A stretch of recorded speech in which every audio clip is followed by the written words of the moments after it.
दिया था जिसमें पौने 2 लाख रुपए हमने फीस भरी थी, जिसमें डिप्टी सीएम साहब ने शिरकत की थी। इससे पहले एनएसयूआई का कार्यक्रम भी हुआ, उसमें भी लाखों रुपए फीस दी गई थी। बीजेपी का कार्यक्रम हुआ, उसमें भी अशोक तंवर जी का कार्यक्रम हुआ था, उसमें भी फीस दी गई थी। परंतु क्या कारण है कि आपराधिक प्रवृत्ति के लोगों को फ्री ऑफ कॉस्ट हॉल मुहैया कराया जाता है, विश्वविद्यालय के संसाधन मुहैया कराए जाते हैं, मंच मुहैया कराया जाता है, और विद्यार्थियों के खून पसीने की कमाई और उनकी फीस से अतिरिक्त पैसे को जो है ऐसे लोगों को बढ़ावा देने के लिए, विश्वविद्यालय में पनाह देने के लिए उनको तवज्जो दी जा रही है, उनको फ्री ऑफ कॉस्ट सुविधाएं उपलब्ध कराई जा रही है। ये एक बड़ा गंभीर मामला है। इस संबंध में डीएस महोदय से या छात्र कल्याण विभाग के किसी भी अधिकारी से सभी साथी क्रॉस चेक कर सकते हैं जो हमने जो आरोप लगाए क्या होता है। और मैं बताऊं तो उन लोगों के जो संबंध है वो न केवल आपराधिक प्रवृत्ति के लोगों के साथ है या पेपर आउट कराने वाले गिरोह से भी इन लोगों की साठगांठ है।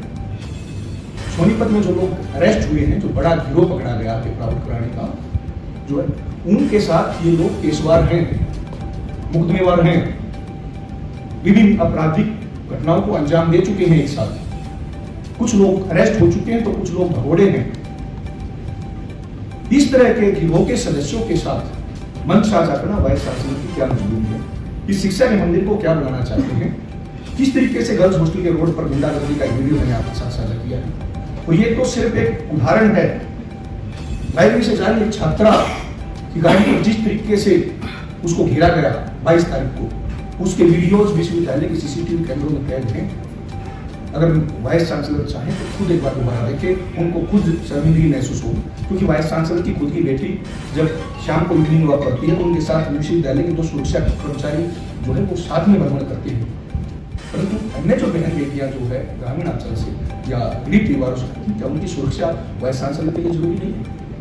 इस तरह के आपराधिक प्रवृत्ति के लोगों को संसाधन मुहैया कराना, विश्वविद्यालय में पनाह देना, विश्वविद्यालय में मंच देना, जो जिस तरीके से एफआईआर की कॉपी को पढ़कर प्रतीत होता है, तो मेरे हिसाब से वाइस चांसलर साहब खुद को सरकार और मुख्यमंत्री से भी प्रश्न होते हैं, वरना इस तरह की कोताही, इस तरह की गुस्ताखी नहीं करते कि जो लोग मुख्यमंत्री के काफिले में घुसकर पुलिस कर्मचारियों के साथ भी मारपीट कर सकते हैं, तो वो लोग इस विश्वविद्यालय में किसी भी तरह की किसी भी घटना को अंजाम दे सकते हैं। तो मैं पुनः मीडिया के साथियों के माध्यम से, सभी न्यूज चैनलों के माध्यम से, अखबार के माध्यम से मैं सरकार और पुलिस प्रशासन को आगाह करना चाहता हूं कि कल के कार्यक्रम को लेकर पुख्ता प्रबंध होने चाहिए और जो भी हमने आरोप लगाए हैं इस संबंध में जांच करके तुरंत प्रभाव से उचित कार्रवाई होनी चाहिए। नहीं तो ये शिक्षा का मंदिर जो है लगातार गर्त में जा रहा है।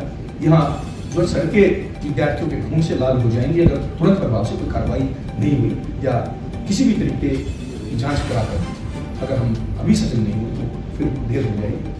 क्योंकि अभी कुछ दिन पहले भी विश्वविद्यालय में एक विद्यार्थी पर जानलेवा हमला हुआ था। यहाँ जो है नशे के इंजेक्शन से लेकर यहाँ डेड बॉडियां तक बरामद हुई हैं। रोज गार्डन में नशे के रोज के खान डेड बॉडी हुई। ये माहौल तब हुआ जब राजवीर सिंह ने इस विश्वविद्यालय की कमान संभाली। ऐसा व्यक्ति जो एक अयोग्य है, फर्जी डिग्रियों के साथ, फर्जी दस्तावेजों के साथ विश्वविद्यालय में बैठा है, वो अपने बचाव के लिए, अपनी कुर्सी के बचाव के लिए इस विश्वविद्यालय को, इस विश्वविद्यालय के माहौल को और इस विश्वविद्यालय की गरिमा को बर्बाद कर रहा है। हम कल एनुमलाई एसोसिएशन में भी जो पुराने जो पूर्व छात्र हैं उनसे भी सहयोग की अपील करें, मुख्यमंत्री साहब के सामने ये मामला रखेंगे और इस मुद्दे को उठाएंगे, क्योंकि ये विश्वविद्यालय हमारा अकेले हिंसों का विश्वविद्यालय नहीं है, ये सभी विद्यार्थियों का है, सभी का इस पर अधिकार है और सभी के लिए इसको बचाने के लिए जिम्मेवारी बनती है, चाहे वो पूर्व छात्र हो, चाहे वो मौजूदा छात्र हो, चाहे स्टूडेंट ऑर्गेनाइजेशन हो या फिर जो है पत्रकार छायाकार साथी या सरकार या विपक्ष के नेता। क्योंकि मामले की गंभीरता इससे अंदाजा लगाया जा सकता है कि कुलपति के ओएसडी पर अबैटमेंट ऑफ सुसाइड का मुकदमा दर्ज है, एफआईआर दर्ज है, आज भी ओएसडी के पद पर बने हुए हैं। गरीब कर्मचारी जो है 50-50 हजार रुपए रिश्वत देकर यहाँ पर भर्ती हो रहे हैं, जब वेतन नहीं मिलता तो सुसाइड कर रहे हैं, बाई नेम एफआईआर दर्ज है, कुलपति के साथ ये गाड़ी में बैठकर भ्रमण कर रहे हैं। अटेम्प्ट टू मर्डर के केस जिन लोगों पर है, कुलपति उनको मंच दे रहे हैं। पेपर आउट कराने वाले गिरोह के साथ जिन लोगों के संबंध है उनको संसाधन मुहैया कराए जा रहे हैं, विश्वविद्यालय को किस दिशा में लेकर जा रहे हैं कुलपति महोदय, ये हम उनसे आपके माध्यम से पूछना चाहते हैं और सरकार से कार्रवाई की मांग करते हैं। इस संबंध में कल हम मुख्यमंत्री से भी मिलेंगे और कल जो पूर्व छात्र हैं उनसे भी सहयोग और समर्थन मांगेंगे और कल अगर कोई कार्रवाई को अंजाम नहीं दिया जाता सरकार के द्वारा तो फिर पूरे प्रदेश में हम मोर्चा खोलेंगे। किसी भी सूरत में शिक्षण संस्थानों को बर्बाद नहीं होने दिया जाएगा। आयोग के अशिक्षित व फर्जी डिग्रियों वाले कुलपतियों के हाथों इस अमूल्य धरोहर को, शिक्षा के मंदिर को हम बर्बाद नहीं होने देंगे। हम लड़ाई लड़ेंगे, हर तरीके से लड़ेंगे। हमने प्रोटेस्ट पहले भी किए हैं, परंतु एक दायरे में रहकर, संवैधानिक दायरे में प्रोटेस्ट किए, कानून के दायरे में रहकर प्रोटेस्ट किए हैं। परंतु अराजकता फैलाने वाले ऐसे लोग जिनको बढ़ावा दिया जाए, ऐसे लोगों पर कार्रवाई होनी चाहिए। साथ में मुख्यमंत्री साहब से हम अपील करते हैं कि वाइस चांसलर को प्रभाव से हटाना चाहिए। हमने जो आरोप लगाए हैं वो दस्तावेजों के साथ, सभी साक्ष्यों के साथ हम साझा करेंगे। और आप भी, आपसे रिक्वेस्ट है, कल मुख्यमंत्री महोदय से प्रेस कॉन्फ्रेंस के दौरान ये सवाल जरूर पूछें, क्योंकि हमारा और आपका सबका साझा विश्वविद्यालय सबकी जिम्मेवारी। आपका बहुत बहुत धन्यवाद। कौन है वो लोग? जब आप आरोप लगा रहे तो उनके नाम भी होंगे? बिल्कुल, ये FIR है, FIR नंबर 232। इसमें आरोपी नंबर 1 प्रदीप नाम है, जिस पर हत्या के प्रयास से लेकर गंभीर मुकदमे दर्ज है। इसी FIR में मुख्यमंत्री की सुरक्षा में तैनात पुलिस कर्मचारियों के साथ जो लोग मारपीट कर सकते हैं, इसमें विशेष रूप से लिखा गया है। FIR में है, मेरे पास भी थाने में मुकदमा दर्ज है। तो वो लोग किसी भी तरह की घटना को इस विश्वविद्यालय में अंजाम दे सकते हैं। पहले भी मुकदमा नंबर 6 जनवरी 2019 में जो है अटेम्प्ट टू मर्डर का मुकदमा दर्ज है। हथियारों से लैस होकर पहले इस तरह की घटना को अंजाम दिया है। जो लोग सोनीपत में अरेस्ट हुए हैं पेपर आउट कराने के मामले में, उनके साथ जिनकी नजदीकियां हैं, उनके साथ ये केसवार रहे हैं, साथ मिलकर आपराधिक घटनाओं को अंजाम दे चुके हैं ये लोग। और सोनीपत में रिमांड के दौरान, पूछताछ के दौरान उन लोगों ने इस बात को स्वीकार किया है कि वो विश्वविद्यालय में इसलिए बैठते थे ताकि नए लोगों से, नए छात्रों से संपर्क करके जो है पेपर आउट करा सके, पेपर सोल्व करा सके या नए केस पकड़ सके। ये रिमांड के दौरान सोनीपत में लोगों ने स्वीकार किया है। तो ऐसा व्यक्ति हमारे विश्वविद्यालय का कुलपति है। ये चिंता का विषय है, जिसकी डिग्रियां फर्जी, जिसकी मानसिकता दूषित है, जो अपनी कुर्सी को बचाने के लिए विश्वविद्यालय को बर्बाद कर रहा है। आपने एक आरोप लगाया है कि एक छात्रा की गाड़ी घेर कर उसके साथ बदतमीजी की, ऐसा कोई प्रूफ है? बिल्कुल, 30 दिन तक महर्षि ज्ञान विश्वविद्यालय में हर गतिविधि जो है CCTV कैमरे में कैद होती है। हमारे पास जो है छात्रों की तरफ से, छात्राओं की तरफ से कुछ वीडियोज भी आए, जिनमें से वीडियो ने दिखाया है। विस्तार से अगर विस्तृत रूप से आपको कोई जानकारी लेनी है तो 30 वो महर्षि ज्ञान विश्वविद्यालय के कंप्यूटर सेंटर में वो सभी चीजें रिकॉर्ड है। कुलपति चाहे तो कुलपति भी देख सकते हैं, कोई पत्रकार साथी चाहे तो पत्रकार भी देख सकता है, लेकिन आपको आज ही देखनी पड़ेगी, क्योंकि उसके बाद तो वाइस चांसलर साहब को डिलीट करा। ये जिस जो आउटसाइडर्स है, एमयू का विद्यार्थी कभी इस तरह की गतिविधि को अंजाम नहीं देता, कभी इस तरीके की ड्यूटी नहीं करता, कभी गर्ल्स हॉस्टल पर इस तरह का मौत का तांडव नहीं होता।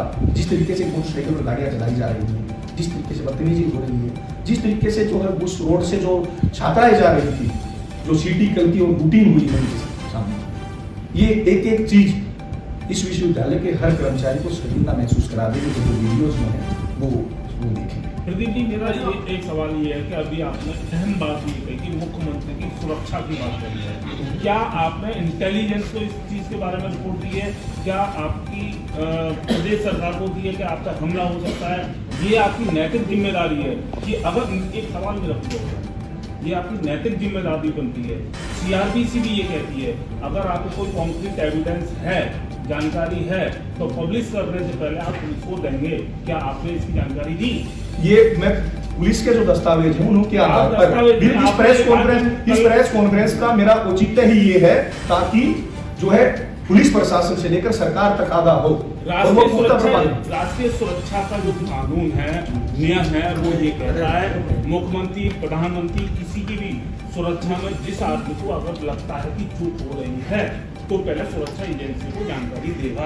क्या आपने दी? बिल्कुल, सुरक्षा एजेंसियों को जानकारी है। मुकदमा नंबर को बताया गया था। नहीं, मुकदमा नंबर आपने कहा कल हमला। बिल्कुल, मैंने हमले की नहीं कही, मैंने हमले की नहीं की। मैं आपके जो है क्वेश्चन को करेक्ट करना चाहता हूँ, आपके डाउट क्लियर करना चाहता हूँ। हमले की नहीं की, हमने ये कहा कि हम सुरक्षा को लेकर चिंतित हैं, क्योंकि जिस तरीके के जो लोग हैं जो मन साझा कर रहे हैं कुलपति के साथ, जो कुलपति के साथ बैठक कर रहे हैं, बैठकों का आयोजन हो रहा लगातार 2 दिन से। मुख्यमंत्री भी आप ही कह क्या आपने उनको रिपोर्ट दी संबंध? हमारा उद्देश्य ही सरकार को सूचित करना है, हमारा उद्देश्य ही जो आपराधिक प्रवृत्ति के लोगों पर लगाम लगाना है, हमारा उद्देश्य ही शिक्षण संस्थानों को बचाना है। ये मेरी और आपकी जो संयुक्त जिम्मेवारी बनती है कि हम इस तरीके की कोई घटना विश्वविद्यालय प्रांगण में ना हो, क्योंकि प्रदेश का जो मुख्यमंत्री होता है वो पूरे प्रदेश का मुख्यमंत्री होता है, किसी राजनीतिक पार्टी का नहीं होता। विरोध करना जो है हर व्यक्ति का संवैधानिक अधिकार है, विरोध हम भी करते आए हैं, आगे भी करेंगे, परंतु दायरे में रहकर, कानून के दायरे में। मेरे पास जो एफआईआर की कॉपी है उसमें स्पष्ट लिखा हुआ है। एक बड़ी बात और कही आपने, नशे की बात कही कि यूनिवर्सिटी में नशा अच्छी तरह से बिक रहा है, तो कौन लोग हैं वो जो नशा कौन लेकर आता है? तो मैं तो यही कह रहा हूँ, ये मुकदमे पिछले कुछ समय से पीजीआई थाने में जो मुकदमे दर्ज हुए हैं और वाइस चांसलर जिन लोगों के साथ मीटिंग कर रहे हैं, मंच साझा कर रहे हैं, उनका बैकग्राउंड जांच करने की जरूरत है। उनका बैकग्राउंड क्या है, जांच करने की जरूरत, उन पर क्या मुकदमे दर्ज हैं, जांच करने की जरूरत है कि किस तरीके से रोजगार में नशे के ओवरडोज के कारण जो है डेड बॉडी मिलती है, किस तरीके से इंजेक्शन मिलते हैं, किस तरीके से जो है लगातार विश्वविद्यालय में नशा अपने पैर पसार रहा, परंतु इस बात की न शिक्षा की गुणवत्ता को लेकर कोई चिंतित है, ना युवा पीढ़ी में जो नशा बढ़ रहा है उसको लेकर कोई चिंतित है। वो लोग सिर्फ अपनी कुर्सी बचाने को लगे हुए हैं, विश्वविद्यालय को दोनों हाथों से लूटने को लगे हुए हैं।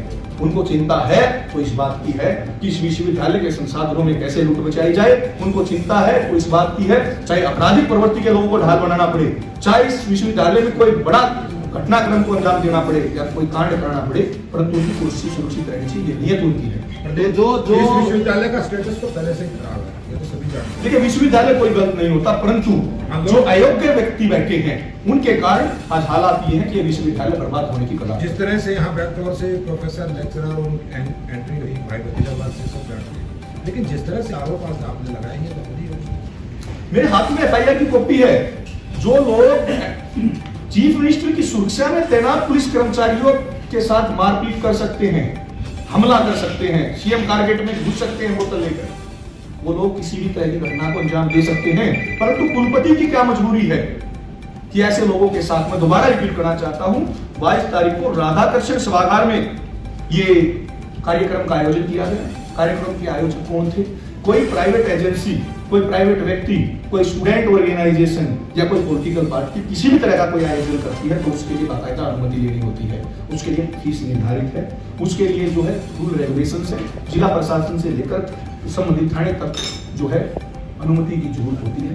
इवन हमने डिप्टी सीएम का प्रोग्राम था तो भी हमने 2.25 लाख रुपए फीस जमा कराई थी, तब कार्यक्रम का आयोजन किया था। संबंधित अधिकारियों को और जिला के प्रशासन के सभी अधिकारियों को हमने इसकी सूचना दी, परंतु किस अधिकार से वाइस चांसलर ने फ्री ऑफ कॉस्ट हॉल उपलब्ध उन लोगों को कराया? किस अधिकार से विद्यार्थियों के फीस के पैसे को डीएसडब्ल्यू के माध्यम से, डीएसडब्ल्यू ऑफिस के माध्यम से उस कार्यक्रम को, निजी कार्यक्रम को, प्राइवेट कार्यक्रम को विश्वविद्यालय से कर्जे से कैसे आया? ये जवाब देने की जरूरत है डीएसडब्ल्यू महोदय को, डायरेक्टर यूथ वेलफेयर को और छात्र कल्याण विभाग के सभी अधिकारियों कर्मचारियों को, क्योंकि कुलपति जो है हम उनसे कोई उम्मीद नहीं कर रहे। जो व्यक्ति की सतह तक गिर सकता है वो उसका कोई लेवल नहीं, क्योंकि वो कभी विश्वविद्यालय में गए ही नहीं, उनको नहीं पता कि विश्वविद्यालय क्या हो सकते हैं। कुलपति महोदय की सिर्फ और सिर्फ एक मंशा है कि उनकी कुर्सी सुरक्षित रहनी चाहिए।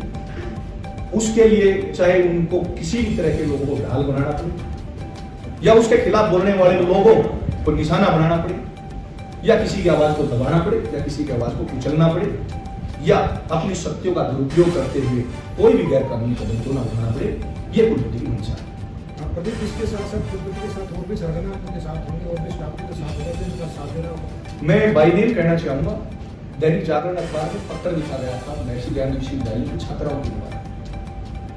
दैनिक जागरण का कोई साथी बैठा हो तो इस बात से जानकारी नहीं, तो गंभीर आरोप है। ये विश्वविद्यालय हमारा अपना आरोप है, हमारा अपना विश्वविद्यालय है।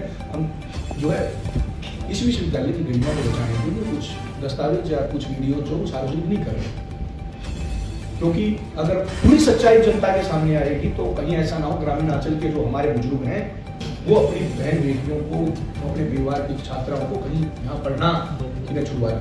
इसलिए हमें एक दायरे में रहकर जो खुलासे करने पड़ते हैं, परंतु ये हमारा संयुक्त दायित्व बनता है इस विश्वविद्यालय को बचाने। विश्वविद्यालय को बचाने के लिए इंसो ने मुहिम शुरू कर दी है।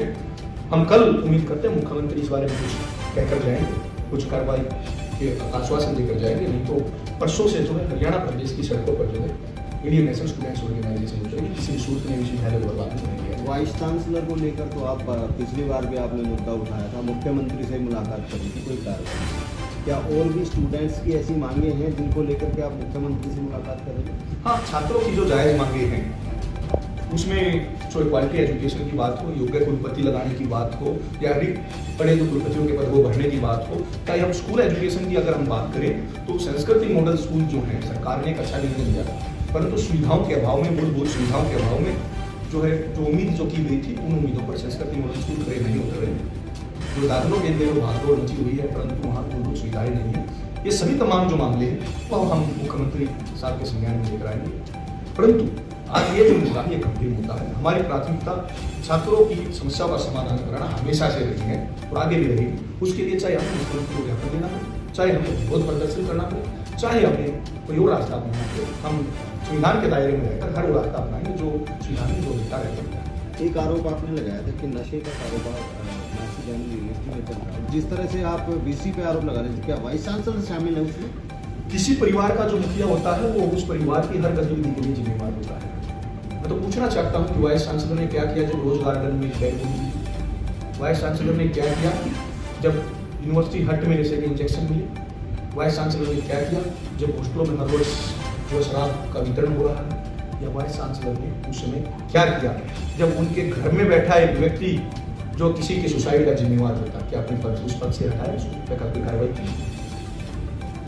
ये वाइस चांसलर की नैतिक ही कानूनी जिम्मेवारी नहीं है, परंतु उनको चिंता तो सिर्फ अपनी कुर्सी की चिंता, इस विश्वविद्यालय की, इस विश्वविद्यालय के छात्रों की, इस विश्वविद्यालय के कर्मचारियों की कोई चिंता उनको नहीं है।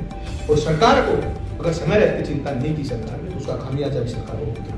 आप भी सरकार के सहयोगी उप मुख्यमंत्री हैं। हमारा काम किसी सरकार का बचाव करना नहीं है, हमारा काम शिक्षण संस्थानों और विद्यार्थियों के अधिकारों का बचाव करना है। अगर वाइस चांसलर श्रीमान भूषण चोपड़ा जी होते या वाइस चांसलर के परिवार का कोई सदस्य भी होता तो भी मैं कट कर विरोध करता। इस विश्वविद्यालय में हमने बहुत कुछ दिया है, नए केवल हमने दिया है, बल्कि हरियाणा प्रदेश की जो एक हिस्से को शिक्षित बनाने में इस विश्वविद्यालय का बहुत बड़ा योगदान है। जो सुप्रीम कोर्ट से लेकर पता नहीं किन किन पदों पर इस विश्वविद्यालय के पूर्व छात्र बैठे हैं, कल पूर्व छात्र आ रहे हैं, उनसे सहयोग की अपील करेंगे, समर्थन की अपील करेंगे। कोई विश्वविद्यालयों को बचाने के लिए जो मुहिम शुरू करेंगे उसमें पूरी उम्मीद है कि इस विश्वविद्यालय को बचाने में उनका सहयोग और समर्थन हमें मिलेगा। हम संविधान के दायरे में रहकर एक बड़ी मुहिम जो शुरू करेंगे।